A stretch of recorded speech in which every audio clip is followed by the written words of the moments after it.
I've never had any nightmares like this before. I'm not a fan of horror, I'm not depressed, I haven't even been under any special strain lately. I'm just a good person. I've always had good, normal dreams. You need to understand, what happened to me wasn't something natural.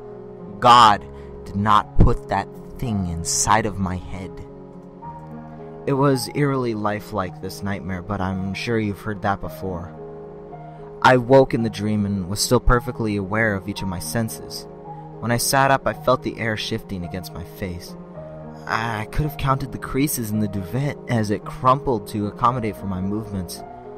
There was something nagging, an uncanny feeling of dread, which I had pushed to the back of my mind. Something that I was trying to ignore. An elephant in the room. I knew it was there right from the start, but it took me a moment to accept it, to acknowledge the frantic rattling and dull, hollow thuds that were sounding in the bedroom's furthest corner, just out of sight. It was a moment before I turned my head to see. I still wish I could take that back. I could tell you it was something like a spider, but that would be wrong. Structurally, perhaps, it was similar, but in essence, it could not have been more different. It was a mistake, a glitch of nature.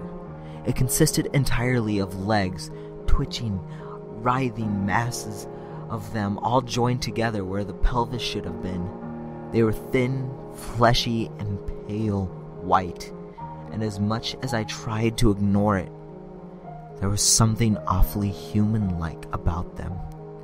Its movements were nothing like a spider's. It moved as though it were in agony.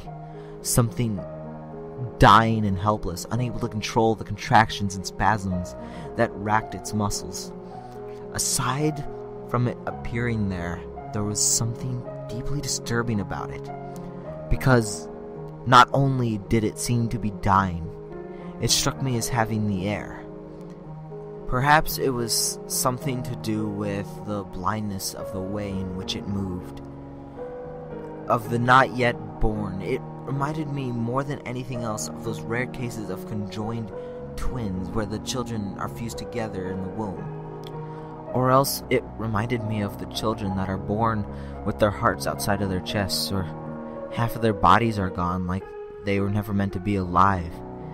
It was like that, as though the thing had been born dying, and knowing that was trying to escape from itself, from the death assigned to it by the failures of its own wretched body.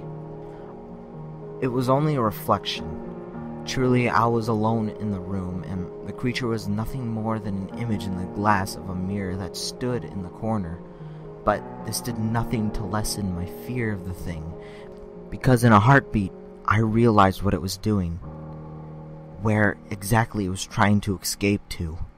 It was throwing itself against the mirror, this thing that wasn't supposed to be alive and wasn't even supposed to be able to move. It beat itself against the glass, struggling through its own convulsions, heaving, throwing itself through the air until it came to collide with the gleaming surface before it crashed to the ground again, a twitching mass. I sat there, immobile, transfixed by those awful, erratic movements, as it lifted itself up, threw itself forwards, and collapsed over and over again. I could hear its breathing. The thing had no mouth and no lungs. It was panting with exertion. Each time it came to contact with the glass, the mirror shook violently, the creature letting out a hideous wheeze as the bones crunched beneath it. Its movements were quickly growing more violent, more desperate, and the thought that hit me was worse than anything that had ever come before. It was about to break through. I can't tell you how afraid I was. I can only tell you that at that moment, there was nothing, and I mean nothing in the world that I wanted less for than that glass to break.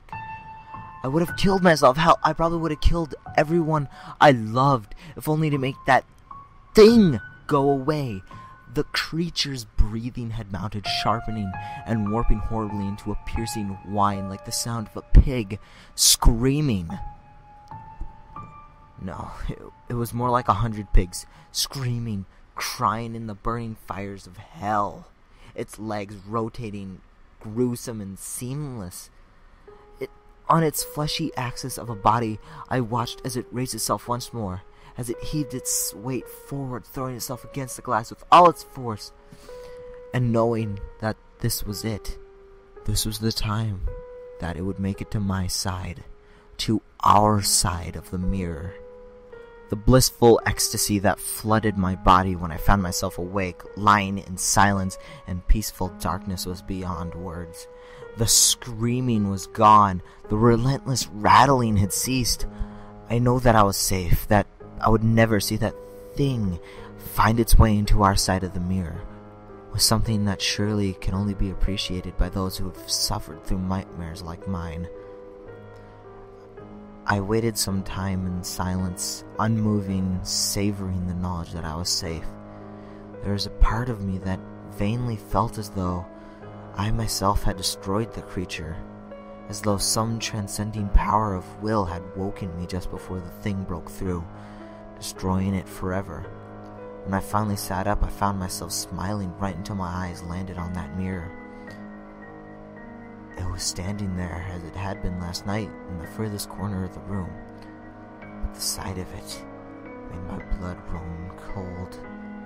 The frame stood empty, the glass lay shattered on the floor.